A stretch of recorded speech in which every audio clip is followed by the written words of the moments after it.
প্রিয় মুনা, কেমন আছো? আমিও ভালো আছি। ইহকালে নামাজ রোজা তেমন রাহি নাই।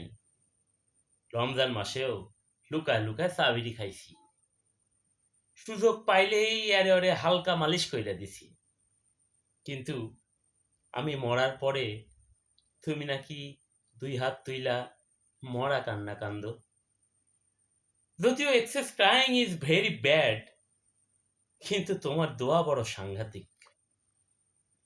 ইহকালে টর্চার কইরা আসলেও পরকালে কেউ আমারে টর্চার করতেছে না। তুমি এত কান্দো কেন মোনা?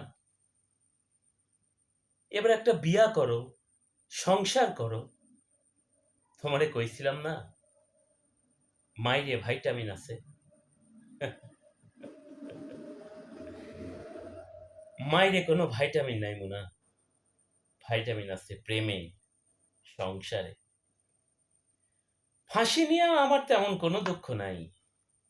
অন্য কাউরে খুন না করলেও তোমার মন রে আমি খুন করছি।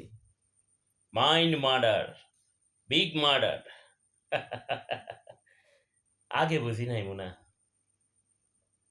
তোমারে স্নেহ কইরা একটা আবদার করি।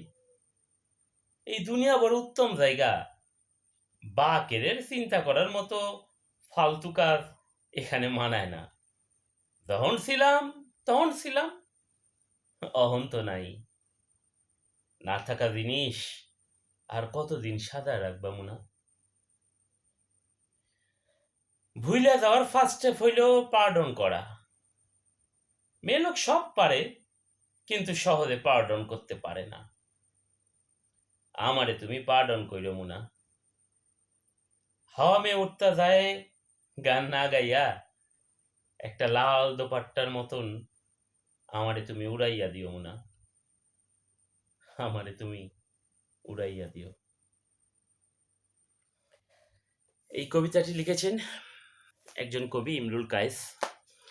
কবিতাটার একটি ব্যাকগ্রাউন্ড যদি আমাদের প্রজন্মের অনেকেই জানে, আমরা যারা হুমায়ুন আহমেদের সেই জনপ্রিয় নাটক কোথাও কেউ নেই যারা দেখেছি তারা জানি। সেই কোথাও কেউ নেই নাটকের প্রধান যে চরিত্র ছিল সেটি ছিল বাকের ভাই, এবং তার যে প্রেমিকা ছিল তার নাম ছিল মুনা। এই নাটকের শেষ দৃশ্যে বাকের ভাইয়ের ফাঁসি হয়ে যায়, এবং বাকের ভাই সবসময় এই যে হাওয়া মে উড়তা যায় এই গানটি পছন্দ করতেন, এবং এই নাটকটি সর্বকালের সেরা নাটক বলে ধরা হয়ে থাকে বাংলাদেশের নাটক, টিভি নাটকের ইতিহাসে। এবং আমাদের মনে আছে যে আমরা ওই সময় এই নাটক নিয়ে অনেক মানে স্কুলে আমরা যখন পড়তাম তখন আমরা মিছিল করেছিলাম যে বাকের ভাইয়ের ফাঁসি কেন হবে, বাকের ভাইয়ের ফাঁসি হওয়া যাবে না। তো এই নাটকটি আমাদের স্মৃতির মণিকোঠায় মানে একদম এখনো জ্বলজ্বল করে, এবং এই নাটকেরই সেই প্রধান চরিত্র বাকের ভাই এবং মুনা। এই কবিতাটি লিখেছেন ইমরুল কায়েস, এবং কবিতাটির নাম হচ্ছে প্রিয় মুনা ইতি বাকের ভাই। পড়তে ইচ্ছে হলো, ভালো লাগার কবিতাটি। ভালো লাগলে আপনাদেরও হয়তো ভালো লাগতে পারে। আর ভালো থাকবেন সবাই।